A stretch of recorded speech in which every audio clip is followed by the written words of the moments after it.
Jonny Lazarus of Daily Faceoff joins us here. He covers the New York Rangers, and he has a lot to talk about because the Rangers have not scoring. They did last night, though. They just haven't at home. They're not scoring at home, but they did last night. The New York Rangers came into last night's game against the Sharks scoring only 1 goal in 4 games, and then they exploded for 5 goals, which included a hat trick for Taylor Raddysh versus the San Jose Sharks, but they could not overcome Macklin Celebrini's hat trick and 5-point game. Dueling hat tricks. You don't see that very often. Yeah, you don't see that very That's often. Pretty cool. Losing in overtime 6-5. That is the Sharks' first win of the season. And again, the coach can give up his kid now. Yeah, that's easy to keep his family together. That's really refreshing. Yeah, so Johnny, you covered this team. What exactly is going on with the Rangers? Is it getting used to Mike Sullivan's system, or is there something worse? What are we expecting from them for the rest of the season? I think last night, first of all, Roy, Dave, good to be here with you guys always. Thank you, Johnny. But I think last night was, and JT said it. He said in the locker room after, I don't think we really respected our opponent enough. And, it's a similar storyline. I mean, you look at teams' records and, guys always say, like, there's no easy game in the NHL, and coaches say that too. But sometimes it's human nature, I feel like, to go out there for a game and just expect it not to be playing against the Florida Panthers, right? So a lot of at least 3 of the goals last night that the Rangers gave up were mental errors and just a team that didn't look mentally engaged. But that hasn't been the case for the majority of this season. Like, the Rangers, through their first 8 games before last night, really were, the better team, I thought, in 6 of those 8 games. They came out flat against Minnesota after going up 1-0 on that Panarin goal early in the game, but then the Wild took care or took advantage of the first period and then kind of ran with the rest of that game. And the home opener was a disaster too. But last night just seemed like a team that thought it was going to be an easy 60 minutes. And I look at the first goal, Mika Zibanejad and Gavrikov both check the same guy behind the net, Colin Graff, and he finds Adam Gaudette wide open in front. The third goal of the game, Sam Carrick doesn't really support the 50-50 battle and stay below the puck as a center. He gets off with about, 15 seconds left in the period. And Macklin Celebrini, Cooley doesn't win the battle on the boards, and Celebrini finds some open space and he beats Shesterkin top shelf. But, Lafreniere's puck management at the end of the second period, again, just guys that did not seem mentally engaged in that game. And I think it's just because they looked across the ice and saw a 0-4-2 record and expected it to be an easy 60 minutes. So one guy who I think has been outstanding for the Rangers this year so far, Johnny, is Ben. You just mentioned him, Igor Shesterkin. Last year, coming off the big Vezina campaign, definitely wasn't what we were thinking and hoping. But this year, while he's only got 2 wins, 1.86 goals against, an awesome save percentage of .930. He's already got a shutout. I think he looks just as good as he did in his Vezina year.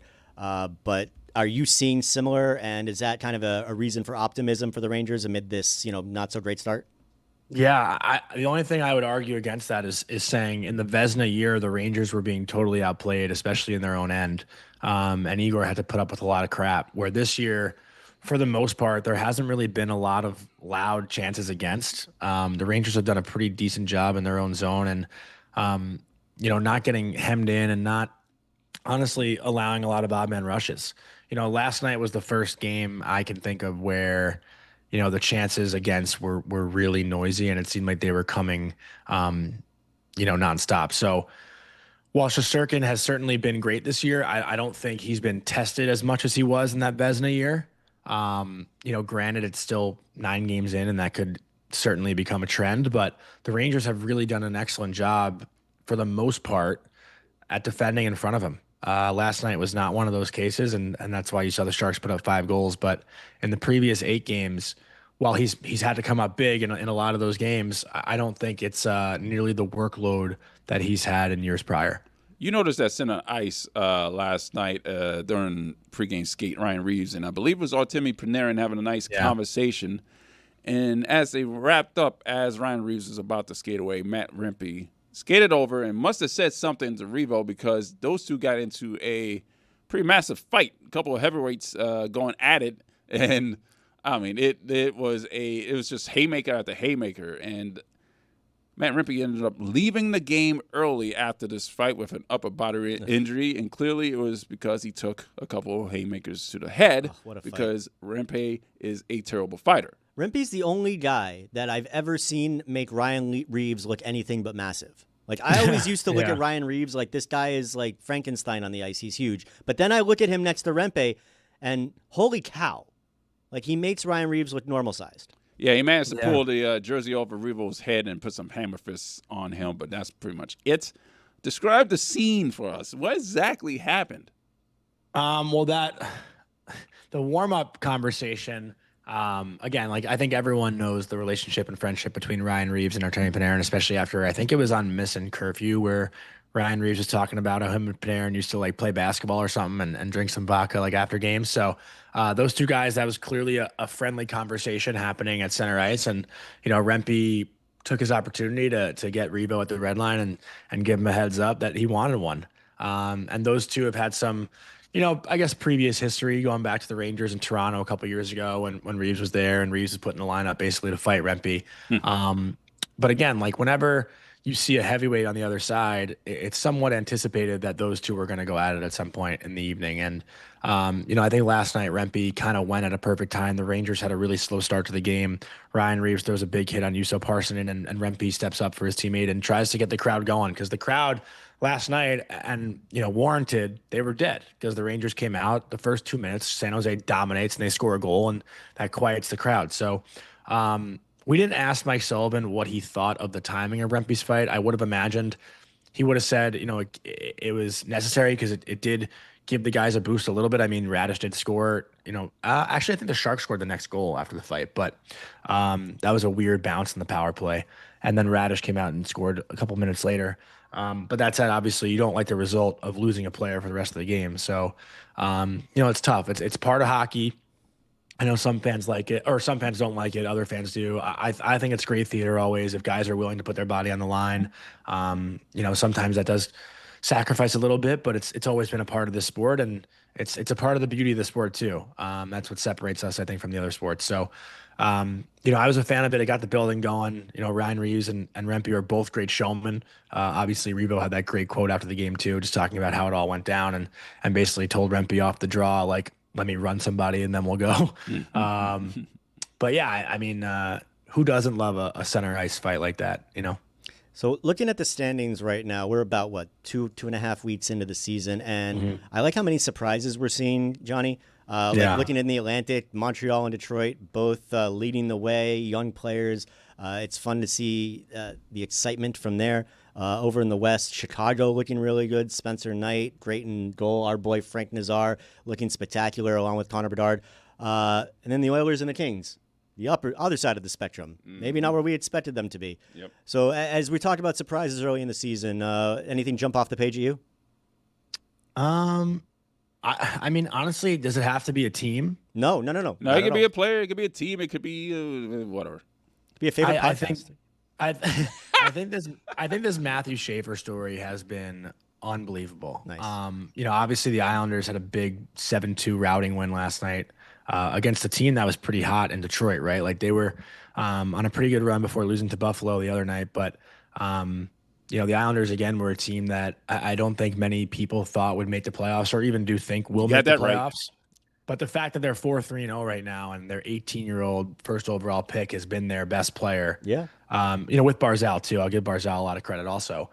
I don't think anybody could have anticipated an 18-year-old defenseman to step in and do what Matthew Schaefer's doing, and the way he's doing it too, right? He's like he might be the most unhateable player I've ever seen. Obviously his story going into the draft was very well documented, and the loss of a mother, I think everyone can sympathize with and feel, but also just his ray of positivity that he continuously brings away from the rink. His post-game interview with Shannon Hogan the other night was unbelievable, and you see a mature kid, but you do also see a kid who's just so excited to be here, and not just to be here, but to excel. And we talk about, Macklin Celebrini and how he got off to a slow start before the last couple games. And Bedard last year got a lot of criticism. But the personality Schaefer has shown, I'm not saying he won't get any criticism ever, but it's going to be much harder to give a guy like that a hard time when he's just so damn lovable. And for an Islanders team that's been known as old and boring and doesn't do media and doesn't highlight their players' personalities over the past, 7 or 8 years or however long it's been. Like, and signed Tony DeAngelo. And yeah, listen, I like Tony. I've gotten to know him now. Oh, good for you.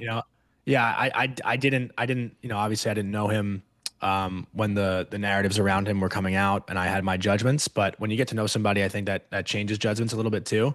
So from my perspective, like, I happen to like Tony, and I'm not gonna argue if people don't like him, but I do think the Islanders, as far as their whole media perspective and highlighting their team and their players, it's changing, and they're fun now. And I think that's something that Islander fans have always had to argue about by saying we're not boring, like, stop hating on us. But right now, through the first 7 games, they are the furthest thing from boring. All right, let's put aside the Calder Trophy. Right? Does Matthew Schaefer have a chance to win the Norris Trophy? Ooh. Like, does he have a chance? I mean, maybe. Like, I don't think he has no chance, but like, Kale's already off. Kale's already off to a great start. Lane's off to a great start again. Yeah. Twins. It's tough to say he has a real shot, but like, I'm not gonna.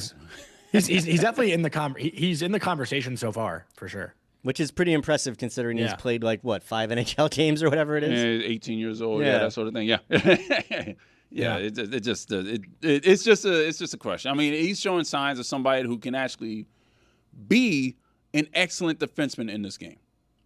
Well, would it be surprising to see Schaefer legitimately in that Makar-Hughes conversation in the next, say, 3 years?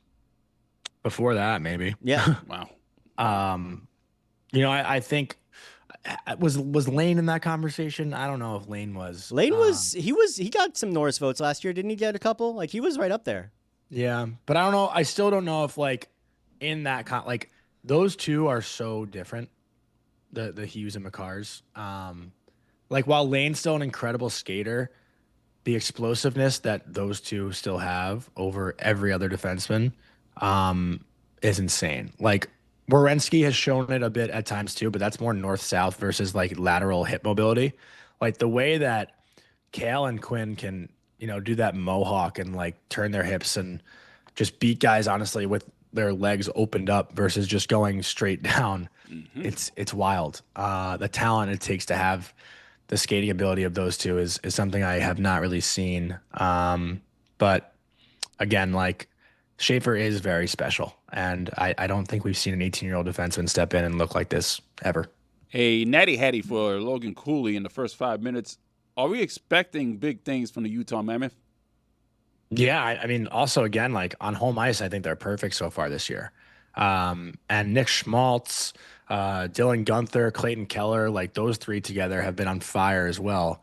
I know Logan Cooley obviously is the highlight, but you look at the top guys right now for Utah and just the overall camaraderie around their organization, right? That's a city that's so bought in on that team, and an owner that's going to do anything he can to get them into the playoffs because, they build a brand new facilities. Obviously they have this new mascot, Tusky, I think, that everybody's falling in love with. They're just doing things the right way and marketing their organization the right way. And when you have the players on the ice that are performing, it's lovable. Tusky. It is Tusky, right? Yeah, Tusky. Right? Yeah. Again, though, Clayton Keller, to me, I said it all summer, one of the more underrated guys in the NHL. I don't think gets talked about nearly enough, and he's off to an incredible start this year, and obviously wants to make that Team USA roster for Milan. But, we're talking about a guy who's put up 3 straight 30-plus goal seasons, 90 points last year. I think was around 90 points 2 years ago. He's a star. And, I don't know if Utah or Arizona at that time had been – well, they definitely had not been appointment television, but Utah right now, and again, watching them especially at home, it's a good watch. It's a fun watch. That game against Colorado the other night was a really fun game. I think Avalanche fans are still a little pissed about that offside review and how it was explained. But you got to credit the Mammoth for, bouncing back and being able to come back in that game and find a way to win. I didn't get to see last night's game, so it's hard to speak in detail about last night's win, but yeah, they're off to a great start so far. I think they've won 5 in a row now. Jonny, you spent a lot of time with hockey players, with NHL players. One of my favorite things the last few years have been your open skate videos where if you guys haven't seen them, Jonny basically skates a lap with every NHL player. I wish I had that. Every idea, big man. game, every big name you can think of, they're in their full gear and just shooting the shit. It's really cool. So, and as a hockey player yourself, obviously, like you get it. You get how hockey players are. The reason I'm forming the question like this is I'm thinking ahead to the Olympics coming up. Hockey players, they're rich, they travel well, but at the Olympics, they're going to be in dorms. It's going to be a totally different situation. The Olympic Village. Yes, exactly. The Olympic Village. It's like summer camp. Yeah, carry your condoms. We don't want to talk about that part, dude. Jesus, that's not where I was going with I've that. definitely heard some stories. Yeah. Oh, yeah. So they haven't gone in so long. This is going to be kind of a new generation. Obviously, we're going to have like the Crosbys and the guys that have done it before, but most of the players are going to be of a different cut from a different cloth a little bit. So I'm just wanted to get your take on how are they going to handle it? Is it going to be an issue? Is it going to be a non-issue? Traveling? The traveling, the dorm situation, the less luxurious life of being in the Olympics. Yeah, I mean, less luxurious when you're in Milan, Italy is I feel like a tough. The fast food's probably spectacular. It's Italy. Yeah, I don't know. There's definitely worse places to be. But again, like Dave, to your point, like I mean, did you play junior hockey? You Yes. did, no? Yeah, so you're on the bus, you're eating shitty subs or Whataburger, and Whataburger. I'm not a Whataburger guy at all. I hate that food. But these guys have all gone through it. I think junior hockey versus the NHL, it's obviously the NHL is a massive step up, and junior hockey has certainly come a long way from where it was maybe 10, 15 years ago.